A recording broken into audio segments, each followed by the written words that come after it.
En el vídeo anterior hemos visto cuál es la expresión algebraica de las funciones lineales y en este vídeo vamos a aprender a representarlas gráficamente. Como os digo, en el vídeo anterior lo que hemos visto es quiénes son n y n, pero no hemos sacado ninguna conclusión sobre cuáles son sus intervenciones o en qué influye a la hora de representar gráficamente la función. Para representar gráficamente la función siempre vamos a partir de la misma base, que es tener un eje de coordenadas donde tendríamos el eje X y el eje Y. Cualquier punto que esté en el plano va a tener dos componentes, una que se refiere al eje X y otra que se refiere al eje Y. De tal manera que, por ejemplo, este punto, si tiene por coordenadas X e Y, significaría que X sería el valor que tendría en el eje que está en el eje horizontal o eje de abscisas. En concreto, este punto, pues tendríamos que contar 1, 2, 3, 4, 5, 6 y 7. X sería igual a 7. Y sin embargo, la coordenada Y o la segunda componente nos dice a qué altura se puede encontrar un punto. En este caso se encontraría a la altura Y, ¿vale? Que si la contáramos pues sería 1, 2, 3, 4, 5, 6. Bueno, pues teniendo esta teoría clara, podríamos pintar la función y igual a 5x menos 3. Para dibujar esta función, lo mejor sería hacer una tabla de valores x e y muchos os sorprendéis cuando decimos que a x le podemos dar el valor cualquiera. Eso es porque las funciones lineales están definidas para cualquier valor de x, entonces en teoría no importaría cuál sería el valor que le diéramos a la x, que siempre encontraríamos un valor para la y. Por ejemplo, podríamos darle el valor 2 a la x, eso haría que 5 por 2 fuera 10 y al restarle 3 pues haría 7. Lo que hacemos ahora entonces es localizar cuál es x igual a 2, estaría aquí, cuál es x igual a 7, y igual a 7, y en la confluencia de las dos rectas, vertical y horizontal, pues obtendríamos el punto P, cuyas coordenadas serían el 2, 7. A continuación vamos a hacer lo mismo para el valor x igual a 0, ya que es uno de los valores más fáciles de encontrar, y eso va a hacer que 5 por 0 sea 0 y nos quede solamente n.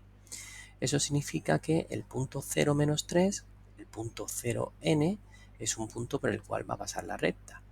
Por lo tanto, cuando nos den la fórmula de una recta igual a 5x menos 3, automáticamente podríamos decir que va a pasar por el punto 0 menos 3 y eso significa que a la altura del menos 3 la recta va a cortar al eje de la axis.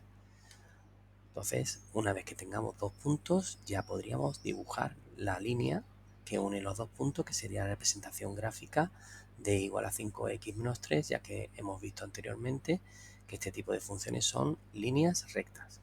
Pero como existe la posibilidad de que nos confundamos a hacer los cálculos, vamos a calcular un punto más, que sería el punto 1 algo, sería 5 por 1, 5, menos 3, pues el punto 1, 2, al cual vamos a llamar R, también es un punto de la recta. Y si lo hemos hecho todo correctamente, tiene que quedar completamente alineado con los otros dos. Como se puede observar, si marcamos el 1 en el eje de las X y el 2 en el eje de las Y, pues se obtiene el punto R, que es efectivamente queda alineado con los otros dos. Ahora ya solamente tendríamos que trazar la recta que pasa por todos esos puntos.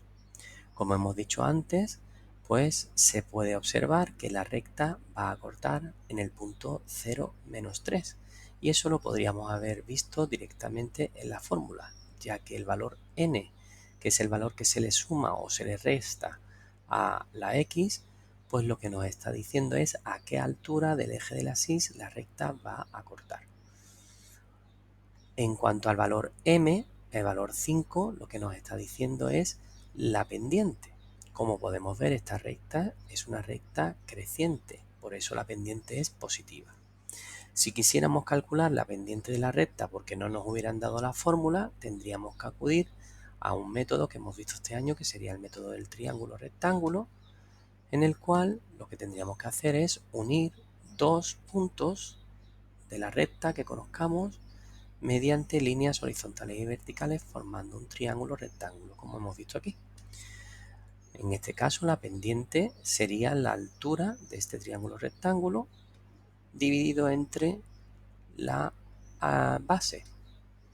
Como la altura, si contamos los cuadraditos, nos sale 10, pues 10 dividido entre 2, que sería la base, nos daría 5. La pendiente de esta recta, por lo tanto, sería